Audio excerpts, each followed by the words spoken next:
After 2 hours, Mohawk and the lioness finally move off. Their point made. They are the rulers of this patch.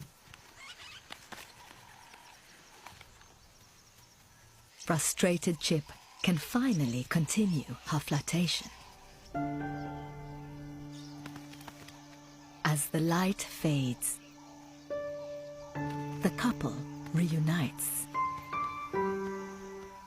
Chip is keen to move this liaison forward.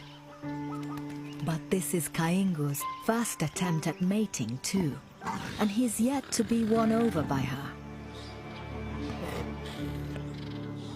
She tries to be direct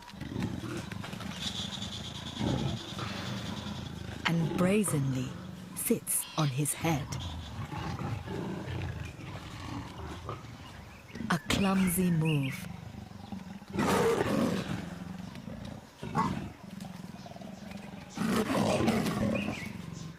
But her innate instincts to present herself to him are right. Perhaps darkness will relax nervous Kaingo.